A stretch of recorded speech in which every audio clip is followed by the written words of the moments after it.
When you arise in the morning, think of what a precious privilege it is to be alive, to breathe, to think, to enjoy, to love. You have power over your mind, not outside events. Realize this, and you will find strength. Dwell on the beauty of life, watch the stars, and see yourself running with them. Think constantly on the changes of the elements into each other, for such thoughts wash away the dust of earthly life. The happiness of your life depends upon the quality of your thoughts. Everything we hear is an opinion, not a fact. Everything we see is a perspective, not the truth.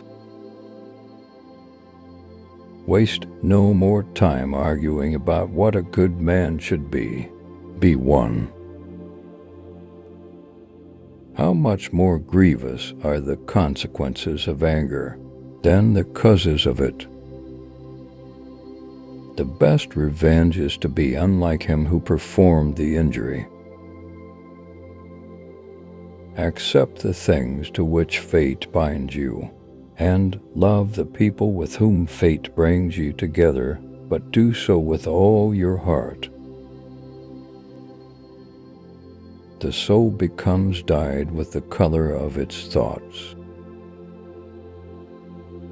The object of life is not to be on the side of the majority, but to escape finding oneself in the ranks of the insane. If it is not right, do not do it. If it is not true, do not say it. Think of the life you have lived until now as over, and as a dead man, see what's left as a bonus, and live it according to nature. Love the hand that fate deals you and play it as your own, for what could be more fitting? Very little is needed to make a happy life. It is all within yourself and your way of thinking.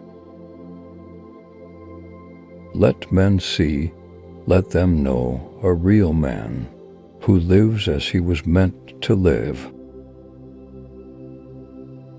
Try praying differently and see what happens. Instead of asking for a way to sleep with her, try asking for a way to stop desiring to sleep with her instead of a way to get rid of him.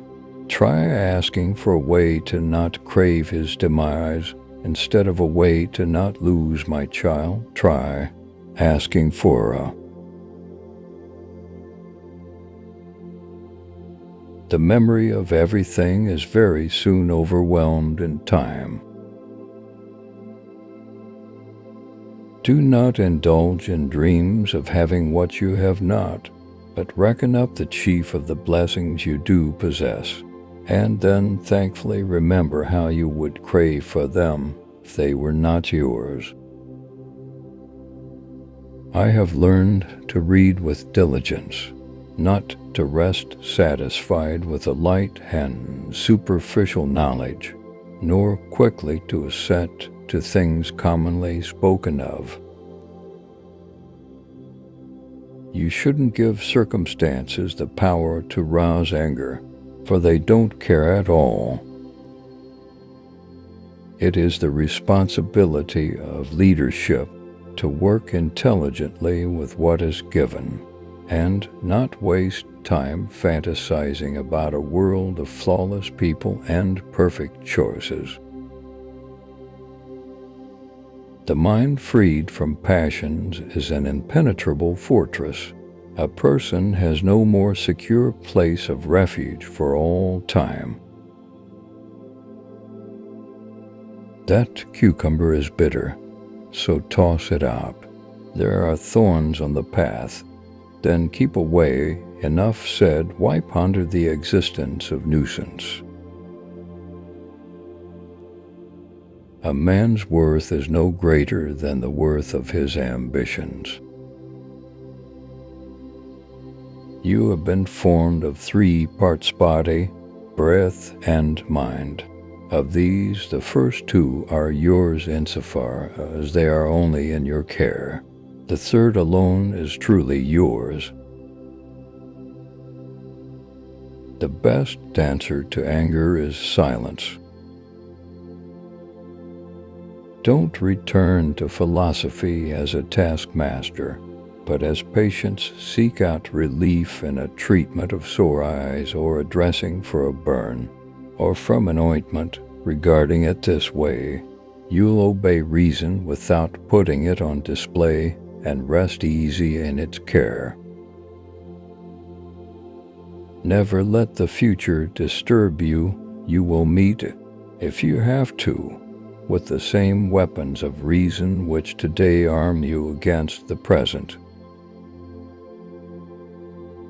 The art of living is more like wrestling than dancing, because an artful life requires being prepared to meet and withstand sudden and unexpected attacks.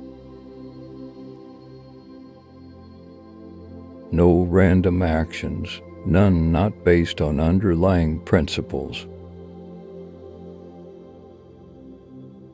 Keep a list before your mind of those who burn with anger and resentment about something of even the most renowned for success, misfortune, evil deeds, or any special distinction.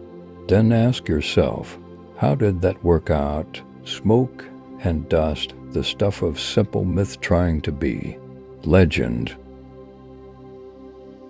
Whenever someone has done wrong by you, immediately consider what notion of good or evil they had in doing it, for when you see that, you'll feel compassion instead of astonishment or rage. Stay calm and serene regardless of what life throws at you. If someone is able to show me that what I think or do is not right, I will happily change, for I seek the truth, by which no one was ever truly harmed.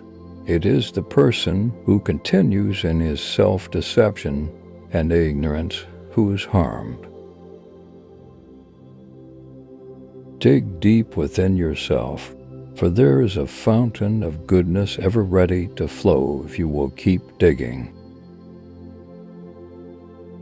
All you need are these: certainty of judgment in the present moment, action for the common good in the present moment, and an attitude of gratitude in the present moment for anything that comes your way.